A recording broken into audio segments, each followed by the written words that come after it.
Have your probiotics, your prebiotics, your fat and your protein, your carbs. You're hitting all the groups here in a really healthy and nourishing way.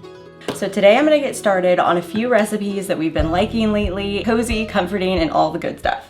So the first thing I'm going to start on today is something requested by my kids. So this past week I made some muffins for them, healthier muffins, and they requested that I make them again, so they made their way into today's video. So what I'm going to make are some chocolate zucchini muffins that are gluten-free, but they're just as good as normal zucchini bread muffins, and they're really good. Even my son, Dimitri, who doesn't love vegetables at all, he devoured these muffins and asked that I made them again and told my husband that you can barely even taste the zucchini in them. So they're a really good snack, but they're also a good dessert, and they could even sneak their way into being a good breakfast. So let's get started on this first recipe. Okay, so these are actually really easy to make, and the first thing I'm going to do is grab a tea towel because we're going to grate the zucchini so that we can squeeze out all of the moisture. So I'm going to grate it directly into a clean tea towel. I just slice the top off, and then that's good enough to start grating. I'm going to use about 1 zucchini. This is just like a normal medium-sized zucchini, and we just need about 1.5 cups of it, so this should be good.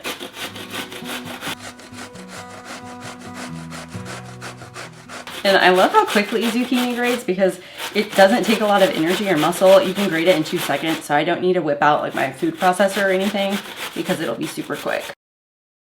There we go, that's already done. Okay, so now what I'm gonna do is just make sure I have all that off my grater, and I'm just gonna take it into my tea towel and kind of bundle it up. You could also use cheesecloth or paper towels, and I'm just gonna squeeze it out right over the sink.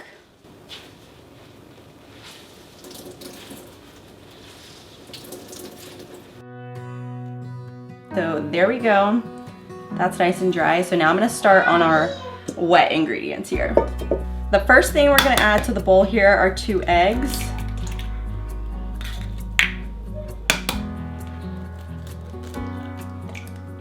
I like to do those first, that way if I get any eggshell in them, I can just pick it out without having to kind of work around the other ingredients. Next, I'm gonna add in 1/4 cup of avocado oil. And I love using avocado oil in any type of baked good because it's gonna keep everything really moist, and it doesn't add a lot of flavor like an olive oil or something would. It keeps everything really moist, and it's so much healthier than typical vegetable oil, so you definitely wanna get some avocado oil. And to sweeten these muffins, I'm gonna use some maple syrup. So there's not any refined sugar in here, we're just using natural whole food sources. So I'm just gonna add about 1/4 cup of maple syrup, and this is pure maple syrup, not just pancake syrup or brown rice syrup, because I know there's a lot of ones that kind of trick you out there, but you just want the pure good maple syrup. I love the smell of maple. Now to add even more flavor to the muffins, I'm using applesauce, and I always have this on hand. So this is actually a cinnamon applesauce, and my kids love to eat this. So if it's in the fridge already, it's great to use in baked goods because it gives a lot of moisture without having to add even more oil. So I'm gonna use about 2/3 or so of a cup of applesauce. Kind of messy, but that's okay. It smells so good. This would be really delicious to make in the fall time too, but I love whenever zucchini's in season, definitely love making baked goods with it too, so any time of year is really okay. So I'm just gonna add in all of our applesauce in here with a little spoon, scrape that all out. And then to give this even more flavor, I'm just adding in 2 teaspoons of good vanilla extract. Okay, so that was really fast. So this is all of our wet ingredients, and now I'm gonna go ahead and add that zucchini in that we grated and squeeze the moisture out. That's really key here because you want to get the right texture. Trust me, you want to squeeze the water out. So I'm just going to whisk this together, and that's going to be the wet. And then I like to just use the same bowl to do my wet and my dry because it's less dishes. I find it really doesn't make much of a difference at all. Maybe if you're making some sort of really fancy cake, it does. But for the most part, with like quick breads and muffins like that, it doesn't make much of a difference. So I like to do it the easiest way here. So I'm gonna go ahead and start adding in my dry ingredients right into the same bowl. Now, of course, you can make these muffins just with regular all-purpose flour. That's gonna be delicious. But if you do have a gluten intolerance, or you just try to switch up the kind of things that you're eating to feed your gut in a different way and kind of grow your microbiome, I like to switch my flours up. So sometimes I'll use an all-purpose flour. Sometimes I'll use an almond flour, or today I'm gonna use oat flour. And I bought this on sale. It was a good deal this week, so I bought it. But you can make it just by grinding up your own oats in a food processor or in a blender. So it's really economical because you can buy it in bulk and then just blend it up really quickly yourself. It's a great source of fiber, and I love that it's like a whole grain flour, so it's less processed and refined. I need to grab my measuring cups.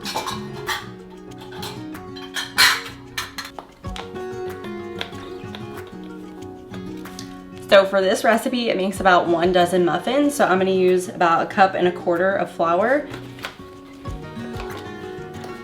Okay, so there's my oat flour. And then because these are chocolate zucchini muffins, I'm adding in a little bit of raw cacao powder. This is just the same basically as cocoa powder. And we're gonna add in 1/4 cup of that. And just a reminder, if you're new to my channel, I do have all my recipes at healthyelizabeth.com, so you can go over there and find this one and more of my recipes there. And there's even printable versions. So if you're a meal planner and you like to print off recipes, then that is a good resource. So I'll leave that link down below. I'll add in 1/2 teaspoon of baking soda and 1 teaspoon of baking powder.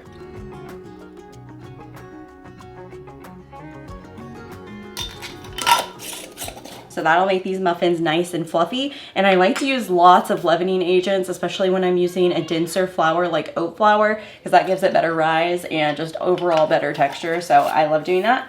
Now we're gonna add that kind of spiced warm component here. Basically like pumpkin, not pumpkin, wrong season. I'm basically gonna add almost like an apple pie spice feel. So we're gonna do cinnamon, nutmeg, and allspice. And that's gonna kind of give it that rich and spiced flavor that's good any time of year, especially in zucchini bread muffins. That's always a hit. My nutmeg here, and I actually like to buy this in bulk if I can't find it fresh, which near my grocery stores near me almost never have fresh nutmeg.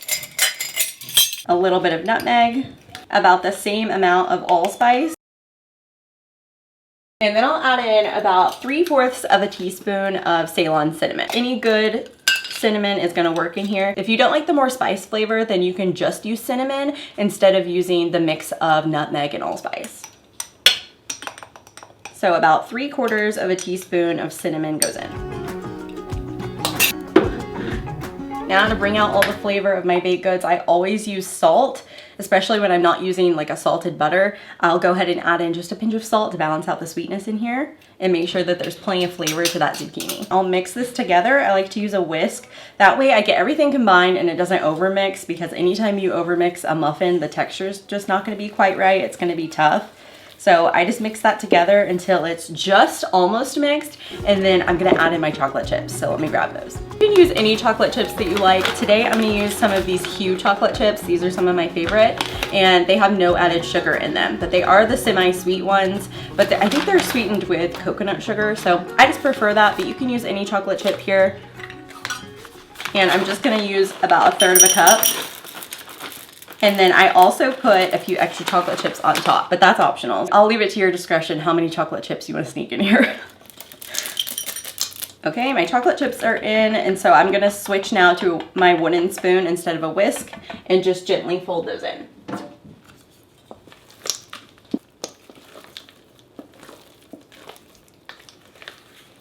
That looks perfect. It's just combined. So I'm gonna set this aside. I love just using these little tulip liners, not only because they're cute and bakery style, which I always appreciate, but because with my little kids especially, they love to take a muffin and then just run off. But I love the fact that they kind of make their own little packaging. And so if they don't grab a napkin and they start kind of making a mess, it helps contain the mess a little bit, because at least they have a pretty big wrapper to hold it in compared to like the normal muffin liners. So that's one reason to use these beautiful muffin liners if you have kids or grandkids. They're so cute. So I'm gonna line these half with the parchment, the unbleached parchment paper, and then half with the darker chocolatey muffin liners. These are also great if you're taking them somewhere like church or maybe a play date or some sort of potluck. I love having the little container to just kind of keep everything together. And it makes for such a lovely presentation. Now I'm just gonna grab my muffin scoop or ice cream scoop, and I'm gonna fill all of my muffin tins about 3/4 of the way full. And in the meantime, I should probably preheat my oven, so I'm gonna preheat that to 375 degrees. Whenever I'm using my small Breville Smart Oven over here that I use all the time simply because it's easy and it heats up a lot faster than my big oven, I like to take my bottom rack out when I'm making muffins. That way they have plenty of room to rise without getting too toasty on top.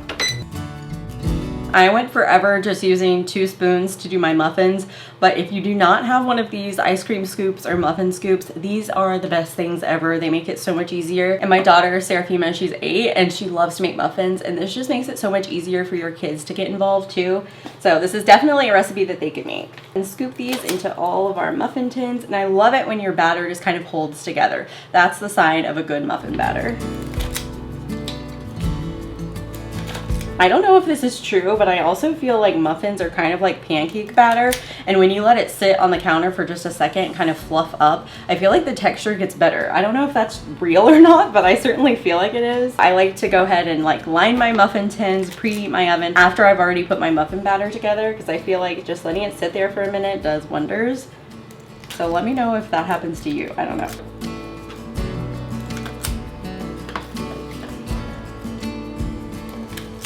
All right, the perfect amount of muffin batter. I love it when that happens. Okay, so let me pop that kind of in the sink because my sink is full of dishes. I like to go ahead and just place a few extra chocolate chips on top. My kids especially love it and feel like it's extra chocolatey when you do that. So I'll just sprinkle a few in my hand, and then I'll just top it with about 3. So I'll come in here and just drop them right on top. Doesn't have to be perfect, but it's that little extra step that just makes it look more bakery style. So I feel like it's kind of fun, and it shows you what's inside too. And we'll bake these in the oven for about 18 to 20 minutes. You want to make sure that you bake it long enough because that oat flour tends to hold on to moisture a little bit more. So I like to bake it just a hair longer to make sure that they'd really dry out and puff up right. All right, so my oven's preheated. So now into the oven just for about 18 minutes. Now I'll just clean up while those cook, and then we'll get started on our next recipe, which is a rustic chicken and lemon potatoes.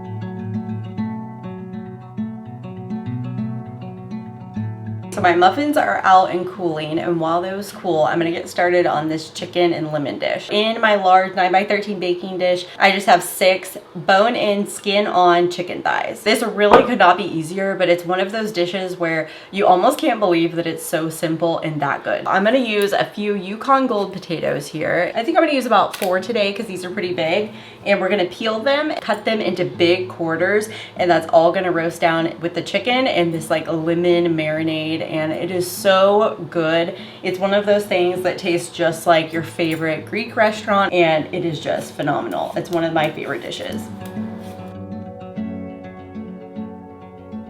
I'll just peel my potatoes and then cut them in half and cut them into large chunks. This is going to roast for about 50 minutes or so. So you want to make sure that they're going to be nice and big so that they don't get too soft and that they'll roast up really nicely with the chicken.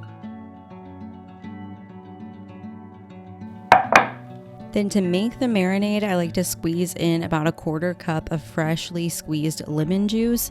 If you don't have fresh, you can definitely try using bottled, but fresh is gonna give you a good flavor. So if you can do it, then do it.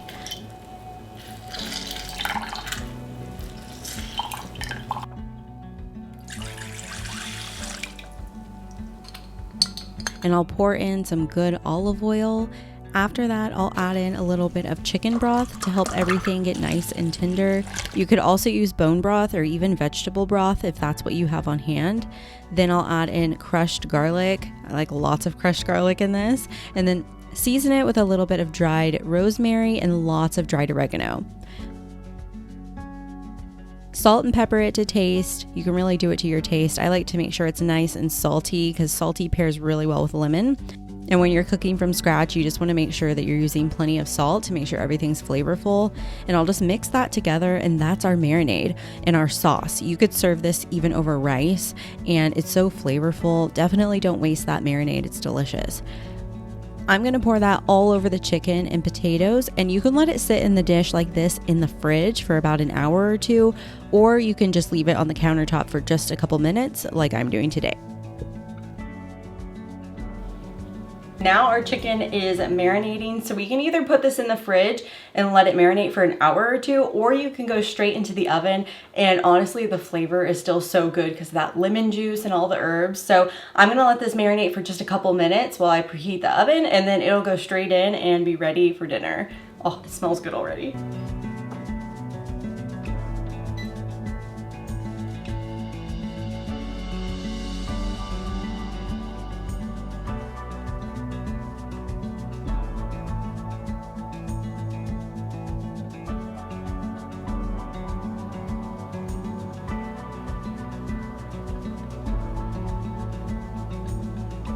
Tonight with dinner, I'm serving a side salad, really simple, with just a little bit of Parmesan and my homemade lemon vinaigrette. It's perfect to pair with my roasted chicken and lemon potatoes tonight, so let me show you how I put together this really easy lemon vinaigrette.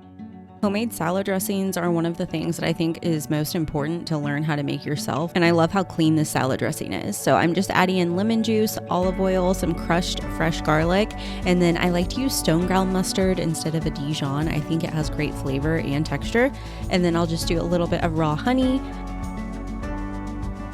some white wine vinegar to really add some nice acid to it, salt and pepper, and then I like to add a little bit of water to just help thin out my salad dressings. I feel like it gives it a better store-bought feel and not so heavy on the olive oil. So just thin it out a little bit of water, and I like to do it in a jar and just shake it up, and this will keep in the fridge. A lot of times dinner can feel like the most overwhelming meal of the day, but I promise you it's actually one of the easiest. I love meals just like this, where I have a bit of greens, even if it's not topped with a million toppings, just the greens and healthy vinaigrette, and then the yummy Parmesan that has good fats in it.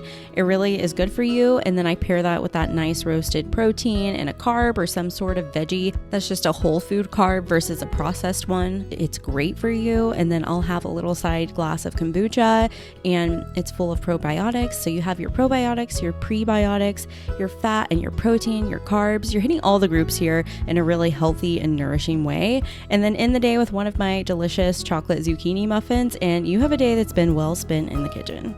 If you enjoyed this video, make sure you share it with a friend who maybe needs a little inspiration this week.